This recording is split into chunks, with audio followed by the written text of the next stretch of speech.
Hello everybody. आज का हमारा वीडियो होगा प्रेजेंट सब्जेक्टिव मूड पर। पास्ट का मैंने एक बार पहले बता चुका हूँ, प्रेजेंट की मैं बात कर रहा हूँ।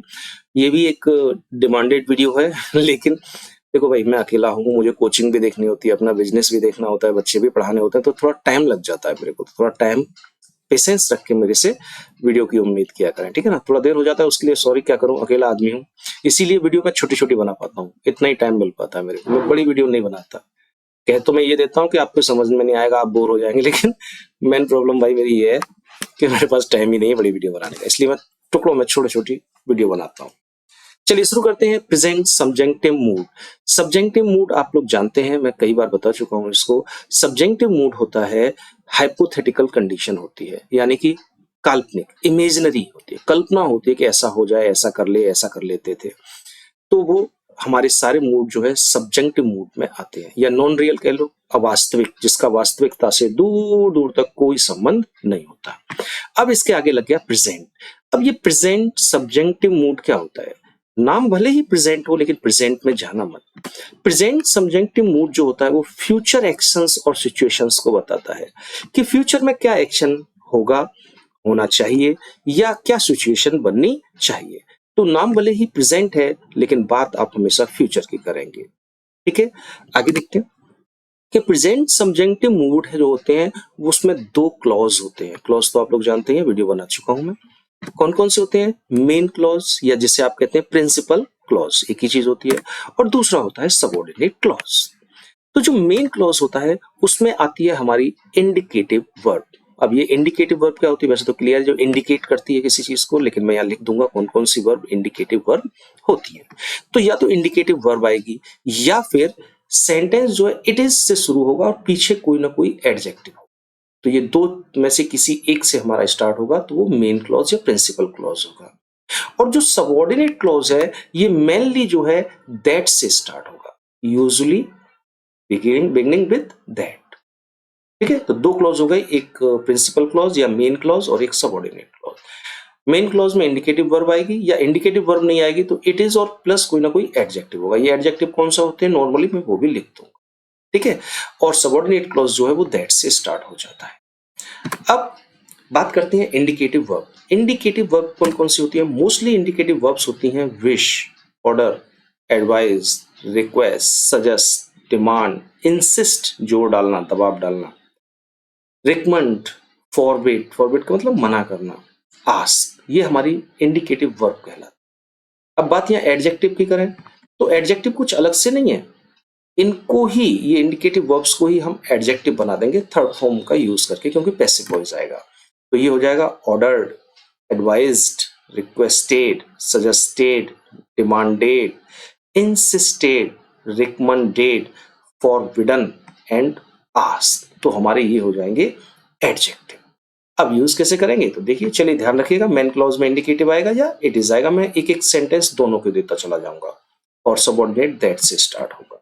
लेकिन उससे पहले एक चीज याद रख लीजिए, जब भी हम सब्जेक्टिव मूड का यूज करते हैं, चाहे वो पास्ट हो, चाहे प्रेजेंट हो, चाहे वो परफेक्ट हो, पास्ट परफेक्ट, इन सेंटेंसों में सब्जेक्टिव मूड में सब्जेक्ट वर्ब एग्रीमेंट नहीं होता है, यानी कि जो वर्ब है वो सब्जेक्ट के अकॉर्डिंग बिल्कुल नहीं आती, ठीक है ना। जैसे हम लोग नॉर्मली यूज करते हैं कि अगर सब्जेक्ट सिंगुलर है तो वर्ब सिंगुलर होनी चाहिए, सब्जेक्ट प्लूरल है तो वर्ब भी प्लूरल होनी चाहिए, लेकिन सब्जेक्टिव मूड में ऐसा बिल्कुल भी नहीं होता। चलिए आगे देखते हैं। एक सेंटेंस लिखा, आई विश, विश हमारी इंडिकेटिव वर्ब है, I wish that my son be a PCS officer. अगर मैं इसकी हिंदी करूं तो मैं बताऊंगा आपको, इसकी हिंदी होगी, मैं इच्छा करता हूं कि मेरा बेटा एक पीसीएस ऑफिसर हो या हो जाए। कब? फ्यूचर में। और प्रेजेंट सब्जेक्टिव मूड फ्यूचर की बात करता है। अब भले ही उसका बेटा ना महानिकम्मा हो, लेकिन उसकी इच्छा है। तो एक्चुअल में जब प्रेजेंट सब्जेक्टिव मूड का यूज हो गया, सब्जेक्टिव मूड का यूज हो गया, तो बात तो हो गई क्या? काल्पनिक, इमेजिनरी, हाइपोथेटिकल या नॉन रियल। उम्मीद, हाँ इच्छा है कि बेटा पीसीएस ऑफिसर हो, लेकिन उम्मीद नहीं है, बेटा महानालायक ही है। ओके, अब बात आती है यहाँ बी की। तो देखो, प्रेजेंट सब्जेक्टिव मूड में जब is, are, am, was, were अगर हमारे वर्ब की तरह से काम कर रहे हैं, तो हम is are am was were का यूज नहीं करेंगे वरना हमारा सेंस गलत हो जाए, उसकी जगह हम बी लगाते हैं। ओके, अगर मैं यहाँ कर दूं माई सन इज ए पीसीएस ऑफिसर, तो ये हो जाएगा मेरा बेटा एक पीसीएस ऑफिसर है, लेकिन वो इच्छा कर रहा है कि आगे हो जाए, तो इज नहीं लगा सकते, is are am was were नहीं, फिर उस जगह हम बी यूज करते हैं। इट इज एडवाइज्ड, ये एडजेक्टिव हो गया, इट इज से, तो ये हमारा इंडिकेटिव थी, ये हमारा एडजेक्टिव है। It is advised that everyone be ready for action, अगर इसकी हिंदी करो तो होगी इट इज एडवाइज, सलाह दी जाती है या यह सलाह दी जाती है कि सभी एक्शन के लिए तैयार रहें, यानी कि आने वाले समय पर जो एक्शन होगा उसके लिए सभी तैयार रहें। ओके, अब यहां भी अगर आप देखें तो कोई वर्ब नहीं है, तो वर्ब कौन होगी, is are am was were. अगर is are am was were verb है तो फिर बी का यूज करेंगे।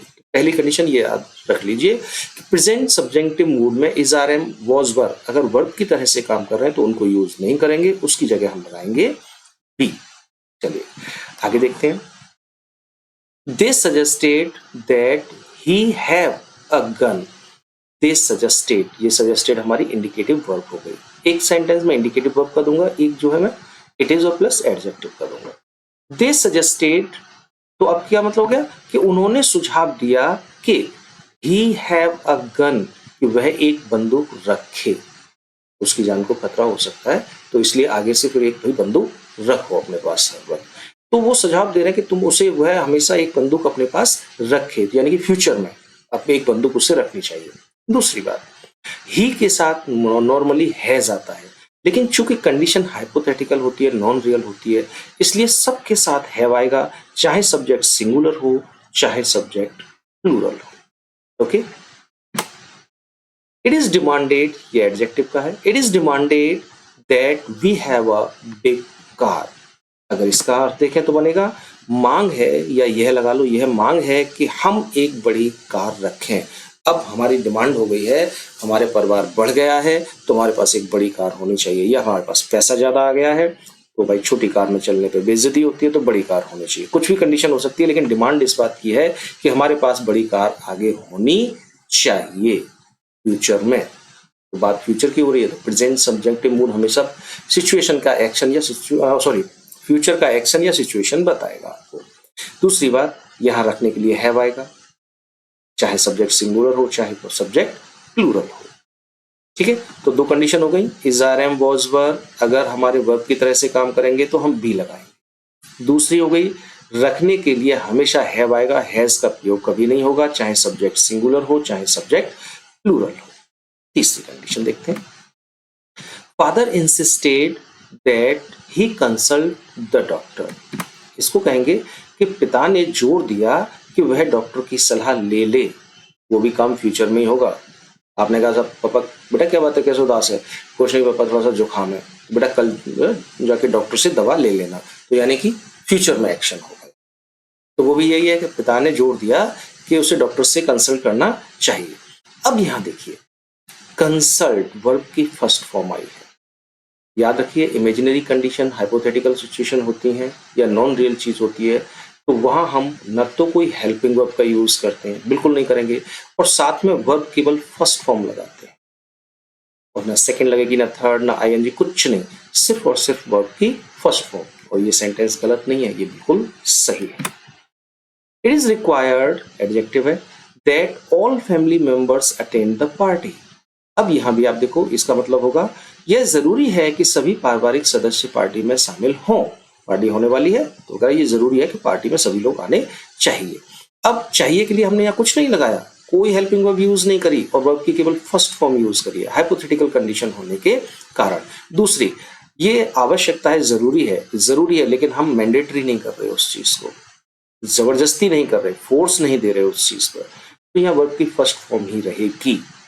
ओके, अब तीन चीजें हो गई, is are am was were verb की तरह से काम करेंगे तो बी लगाएंगे, is are am was were नहीं लगाएंगे, उससे मीनिंग बदल जाएगा। दूसरा, रखने के लिए हमेशा हैव आएगा, हैज का यूज कभी नहीं होगा, चाहे सब्जेक्ट सिंगुलर ही क्यों ना हो। तीसरा, वर्ब की हमेशा फर्स्ट फॉर्म लगेगी और उसके साथ कोई हेल्पिंग वर्ब नहीं आएगी, ना सेकंड लगेगी ना थर्ड लगेगी ना आईएनजी लगेगी। चौथा, अगर नेगेटिव हो जाए तो ही recommended that you not go alone, मतलब होगा उसने सलाह दी कि तुम अकेले नहीं जाओगे। या तुम अकेले नहीं जाओ। तो यहाँ नॉट तो है लेकिन विदाउट हेल्पिंग वर्ब। कोई दिख रही है आपको? और नॉर्मली हमारा जो बेसिक रूल है वो क्या कहता है, हेल्पिंग वर्ब के बाद नॉट आनी चाहिए, या बिना हेल्पिंग वर्ब के ही नॉट आ रही। तो ये सेंटेंस गलत नहीं है क्योंकि कंडीशन हाइपोथेटिकल है, इमेजिनरी है, इसलिए हेल्पिंग वर्ब की जरूरत बिल्कुल भी नहीं है, सिर्फ वर्ब की फर्स्ट फॉर्म ही लगे। बस इतना है आपका प्रेजेंट सब्जेक्टिव मूड। ओके, और कोई प्रॉब्लम हो, कोई और टॉपिक हो तो प्लीज बताया करें आप लोग। हाँ, बस थोड़ा सा पेशेंस रखें, मैं टाइम लेता हूँ। Okay, bye bye.